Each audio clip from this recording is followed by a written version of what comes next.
Enfim, neste dia da compreensão mundial, Hendrick brilhou. O garoto Hendrick, o moleque Hendrick, entrou aos 35 minutos do segundo tempo, num jogo em que o Real Madrid, no Santiago Bernabéu, empatava com o Stuttgart, e empatava graças a uma atuação espetacular do goleiro Courtois. Muito bem, ele entrou, 3 minutos depois, o Modric, que também tinha acabado de entrar, bateu um escanteio na cabeça do Rüdiger, o Rüdiger pôs o Real Madrid na frente. E o jogo seguiu. Aos 50 do segundo tempo, depois que o Hendrick tinha dado um passe para o Vini Júnior fazer 3-1 e o Vini perder, Hendrick recebeu na intermediária do Real Madrid um passe do Carvajal livre e avançou. E foi avançando, e foi avançando. Quando o Vini Júnior passou pelas costas dele e abriu pela direita para receber a bola e fazer o gol, ele resolveu, não vou dar outro passe para esse cara, não. Vou chutar daqui mesmo, de fora da área. E pum, chutou. O goleiro aceitou, mas ele fez o primeiro gol dele na Champions. O brasileiro mais jovem a marcar um gol na Champions.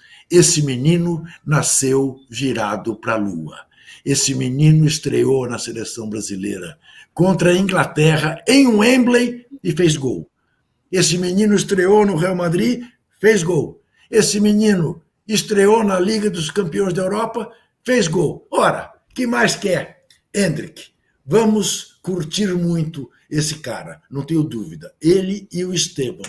E até há quem, como o nosso companheiro já andou prevendo, que o Esteban vai ser o melhor do mundo antes do Hendrick. Olha só. Nosso querido Danilo, como é que é o apelido dele? Ele é... O que ele é mesmo, Zé Trajano? Faraó de novela da Record.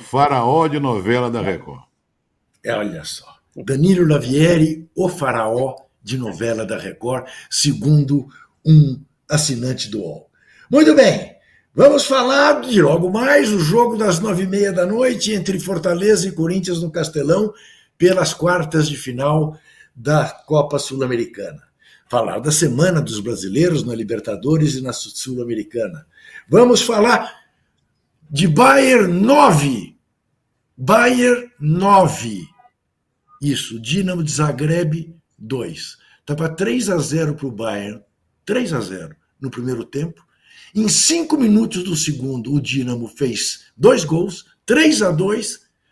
O jogo pareceu que ia ficar épico e ficou ridículo. 9-2 para o Bayern. 4 gols do Kane, 3 deles de pênalti. 4 gols, 3 de pênalti. Rodrigo, vamos ver, porque Zé Trajano e eu estudamos muita geografia em colégios bons. No nosso tempo, o primário, o ginásio era de extrema qualidade. Você sabe onde fica Zagreb, não? É antiga Iugoslávia, mas é Croácia, né? É parte da Croácia, não é isso? Ou eu estou enganado aqui? Não, você está certo. A minha dúvida é se o Dinamo vai chegar lá de volta. Entendeu? Se vai conseguir voltar para a capital croata. Muito bem.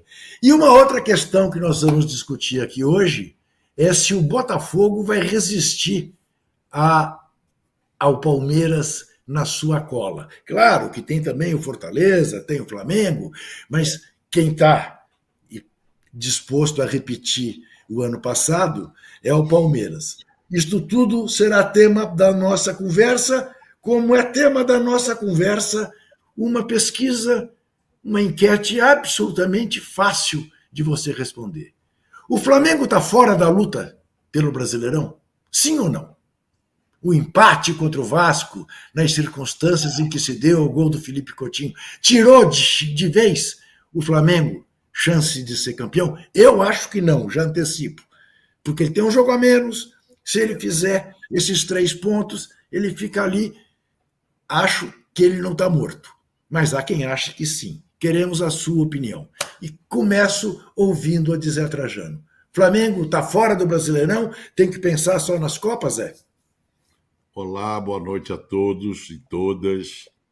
Eu acho que sou bobo de descartar o Flamengo? Eu, hein, Rosa? Não, senhor. Por vários motivos. Primeiro que é o Flamengo. Né? O Flamengo é o Flamengo. Tem um jogo a menos. Pode se reencontrar com a volta de vários jogadores contundidos e tal. E tem muita água para correr debaixo da ponte. É claro que estou se analisando agora. Botafogo, né, o Palmeiras, são os dois. Em tese, no momento, são os dois, porque estarem na frente, favoritos. Mas não descarto o Flamengo e fico de olho no Fortaleza e chamo a atenção para um outro time, não para disputar o título. Para chegar, tirar o pão da boca do São Paulo, que é o Internacional de Porto Alegre, que vem correndo lá de trás, conseguindo fazer os jogos que faltavam, ainda tem jogo a menos, se não me engano, 2 jogos a menos ainda. 2 jogos, o Bragantino e Flamengo. Né? E pode passar, inclusive, o São Paulo. E está jogando bem, Mas voltando à enquete, eu não sou bom. E vou ficar contra o nosso telespectador, o nosso assinante do UOL. Toda vez que tem uma enquete que se fala do Flamengo, o Flamengo vence. Né?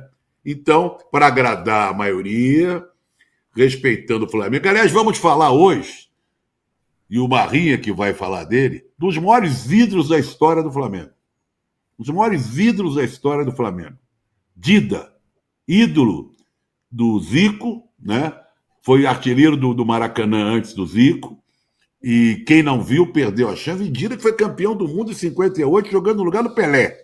Então, por todos esses motivos, né? Eu acho que o Flamengo...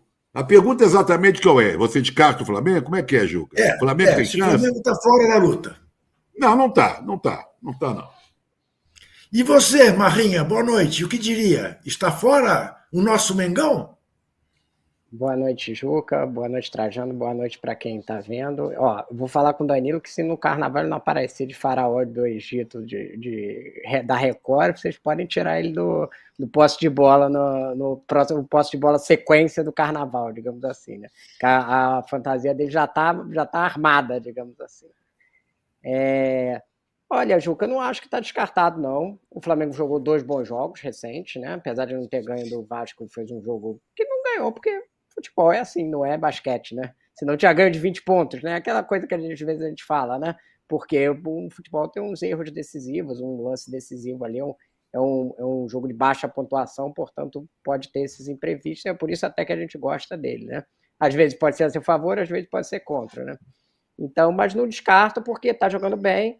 Agora, o problema é que o Trajano falou assim, tem voltado os contundidos. Volta um, se contundem mais 3, né? Agora saiu o Luiz Araújo contundido, e aí esse que é o problema ali da rotação. Mas, de qualquer jeito, teve boas estreias do Alexandre e do Gonzalo Plata, 2 jogadores que se revelaram aí, vão ser bem úteis. Vários jogadores estão jogando bem, o Gerson está jogando assim, futebol primoroso, o Léo Ortiz está jogando bem, enfim, tem várias... O que está faltando ao Flamengo é um centroavante, né? E se tivesse um centroavante, eu apostaria até mais. A diferença é grande para o Botafogo, 8 pontos. Se você for colocar na probabilidade, hoje o título está muito mais perto do Botafogo e do Palmeiras do que do Flamengo. Mas eu não acho que dá para descartar. Primeiro, porque tem oscilação eventual desses times. E segundo, que eu acho que o Flamengo tem futebol. Eu acho que o problema vai ser esticar esse elenco, porque continua disputando as 3 competições e está com muito pouca gente, né? Porque teve muita contusão. Os 2 estrearam bem, a gente vai ver o Alcaraz, que começou daquele jeito espetacular com o Corinthians, depois acabou expulso no fim, então a gente vai ter que ver como é que ele entra, mas é um bom jogador. Eu acho que ainda está na briga, mas não é muito fácil, não. Acho que hoje a probabilidade está muito mais para o Palmeiras e para o Botafogo. E aí o Trajano fala assim, Fortaleza. Eu não acredito no Fortaleza, vou ser sincero, e não pelo time não ser bom, mas o estilo do Fortaleza, que é esse estilo de contra-ataque e tal, eu acho que tem um limite. E esse limite eu acho que chegou e se impôs. Eu acho que o Fortaleza vai ficar brigando ali na frente, tem boas chances de ficar na zona de Libertadores, mas eu não acredito em título do Fortaleza, não.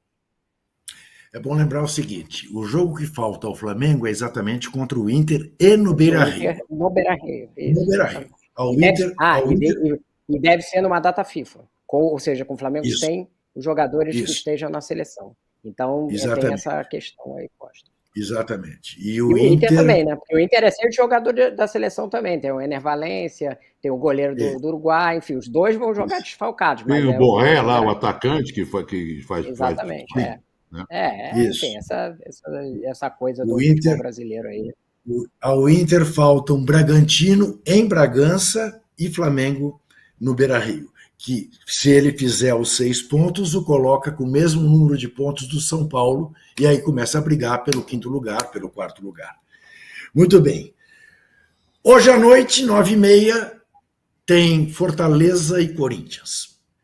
Veja bem, Fortaleza é freguesaço do Corinthians.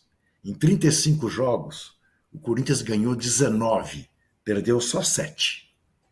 Moleza. Esqueça, por momentos, que o Fortaleza está em 3º lugar e o Corinthians em 18º. E que há uma diferença brutal de pontos entre um e outro. Pense só no seguinte: nos últimos 7 jogos, desde 2022, o Fortaleza ganhou 4 e empatou 3.